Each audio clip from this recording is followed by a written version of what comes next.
Welcome back to the Wickedly Branded podcast. I'm Beverly Cornell, and today we're walking into chapter 2 of the Marketing for Entrepreneurs, a quick guide to sparking ignite your marketing. This is a book that I recently revised and put a lot of effort into. Some people call it a very charming book. It doesn't take very long to read, but it can be really helpful to give you a strong foundation for your marketing.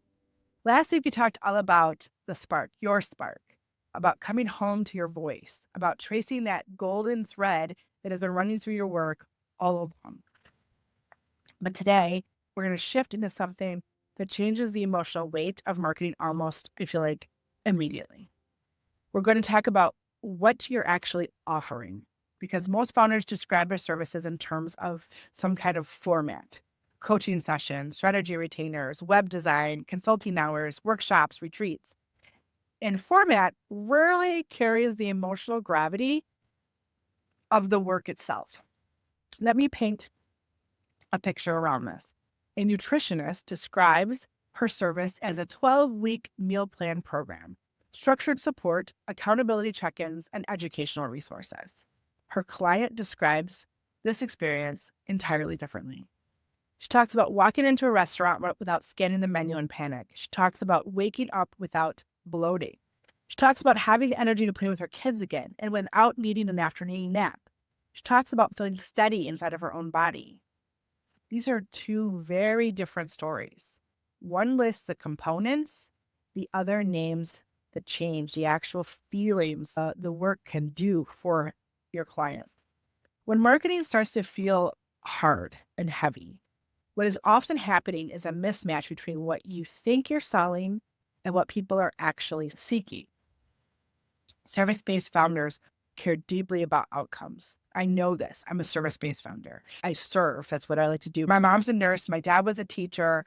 My husband is in the military, and service is incredibly important for me. What I think is at the essence of the work is transformation, relational transformation.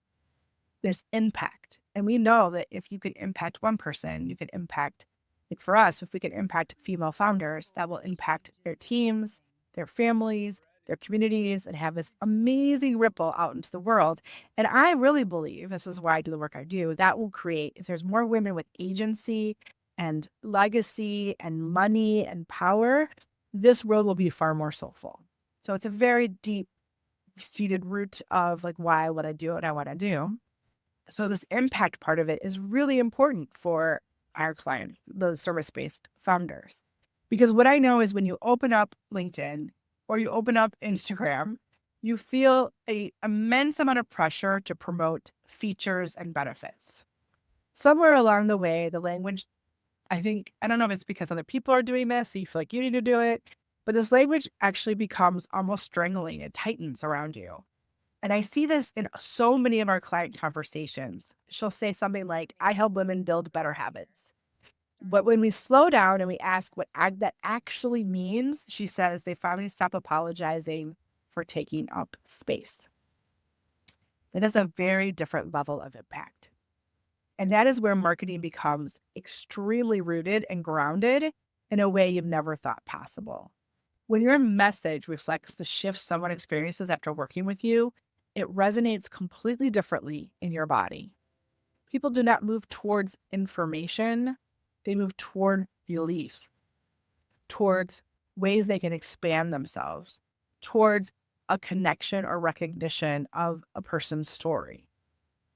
And this movement happens very quietly. It's not some big bang that happens. Oh yeah, I'm going to work with that person. It's like a quiet recognition that happens. I remember we were working with a church. This was several years ago now. Their website described the service times and the ministry programs and the community groups in detail. It was great, like all this information. The structure was organized, the design functioned pretty well, but something felt cold and distant. When we sat down and asked what people said after visiting for the first time, the answers shifted everything. They said, I felt like I belonged. It felt like home. We were seen. That language carries far more warmth and familiarity than service times. It reflected the actual lived experience of walking through their doors.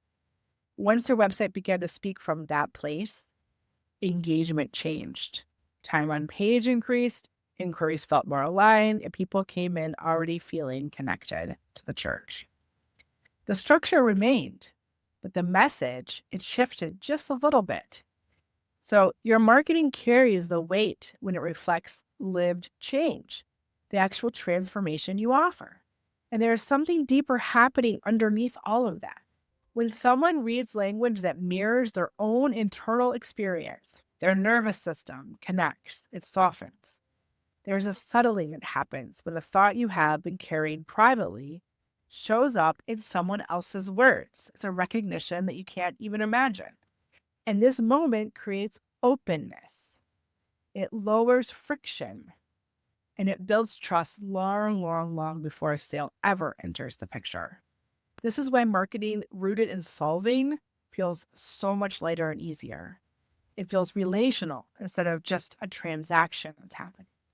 Okay, so let's make this more practical. If you're a brand strategist and your deliverable may be like a brand guide, colors, fonts, messaging, positioning. Your client may experience something else entirely. She speaks on a panel, introduces herself without stumbling. She raises her rates and sends a proposal without rewriting it 6 times, and she stops scanning other websites to see how she measures up. The brand guide supports that shift. The shift is what she values. And here's where many founders hesitate in this. They worry that speaking about transformation feels like, I don't know, like super dramatic in some way, or like deeply exaggerated, or like way too emotional. Yet the clients who hire you are navigating real internal movement. Marketing becomes grounded when it reflects that internal movement without like grandiosity, like not inflating it, right? So let me share another example. One of my clients is an interpreter, and she works in medical and legal spaces, educational spaces too. Initially, she described her service as language translation. It was actually like ASL, American Sign Language. This was accurate, true, and very professional. All things that are not wrong.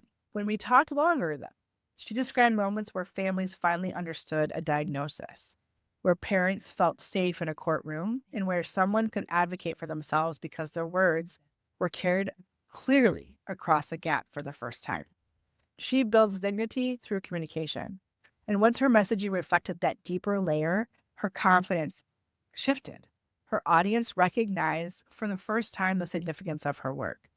Referrals increased because people could articulate what she did in a way that truly mattered. She was solving, not this like dramatizing what she did. It's about naming the real arc of change that you create as a founder with your clients. When you sit down to write content this week, I want you to experiment with something really simple. Instead of starting with what you do, start with what your client is experiencing before they find you. Describe that moment in sensory detail, how it feels inside their chest, how they're breathing, how their muscles feel. What is happening in their day? What thoughts loop in their head over and over again in the background? What feels truly heavy to them? Then describe the shifts after working with you. What feels easier and steadier and lighter? What feels possible for the first time? You do not need mountains and paragraphs of copy to make this happen. You need one accurate sentence. And inside the brand magic method, this is part of our awakening and activating phases. Awareness of lived experience comes first, structure follows, and visibility grows from that alignment. So when founders are only focused on activating, on building funnels and scheduling posts without grounding it in awareness, the message, it will never connect. It actually just floats out to the internet. Creates a lot of noise is what it does. But when you anchor in solving problems, your marketing feels like an extension of your work instead of a separate task. I have seen this pattern for decades. The founders who build sustainable momentum speak about the work as change, not as format. They remain consistent in that message long enough for recognition to build. And they understand that trust forms before the transaction actually happens. Trust forms from relevance, from connection, or recognition. So let me address something else that often sits quietly underneath all of this, I believe. Many high-capacity, high-performing women hesitate to center themselves in their marketing because they prefer to center their clients. They want the work to speak for themselves. I was the very same way. I wanted my outcomes to stand on their own. I feel way more comfortable delivering the work than promoting the work. But when you frame your marketing around solving, serving, you are centering your client's experience and not yourself. You are naming what they're navigating. You are reflecting what they feel. You're offering a sense of orientation for themselves. We talked about the spark as an orientation for you. And now this particular side of it is orientation for the client. So if you're fully oriented and they're fully oriented, that opens up the possibility for connection and working together. This aligns with service-based leadership so deeply. And it supports what I call ethical persuasion because it's based on truth, not some flashy marketing campaign. Neuro copy begins with safety. So if you read copy and messaging that is based on neuroscience, it always begins with safety. And when your content helps someone feel seen in their current experience, they stay. When your content offers a clear next step connected to that experience, they move. And movement feels very self-directed. It feels chosen. And it feels really grounded in what's the best action to take. That is the kind of marketing that just compounds your success. So before we close, I want to invite you into one reflection that has changed the way many of my clients write. Finish the sentence in your own voice. I help people go from X to X by doing X. Keep it simple. Let it reflect the lived change, not some polished tagline. If you want more structure around this, the companion workbook for Marketing for Entrepreneurs walks you through this exercise with additional prompts you can return to again and again. You can grab the revised Marketing for Entrepreneurs, the quick guide to sparking your marketing, the revised book on Amazon, or download the PDF and companion workbook through the link in the show notes. When you download, you'll also receive our weekly Marketing Magic newsletter and podcast updates, which gives you a space to continue this conversation way beyond this episode. And if you feel the pull for deeper reflection, the Brand Spark experience inside of Wickedly Branded creates a focused space to translate insight into grounded decisions. It's just 90 minutes of listening, some pattern recognition, and real direction of the best next steps you can carry forward immediately. As you move through this week, notice how you describe your working conversation. Notice where language feels more informational, more mechanical. Notice where it feels more alive.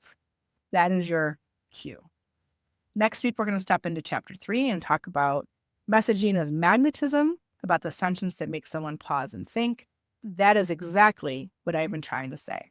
But until then, I want you to choose what fits your life and stay with it long enough to see what grows.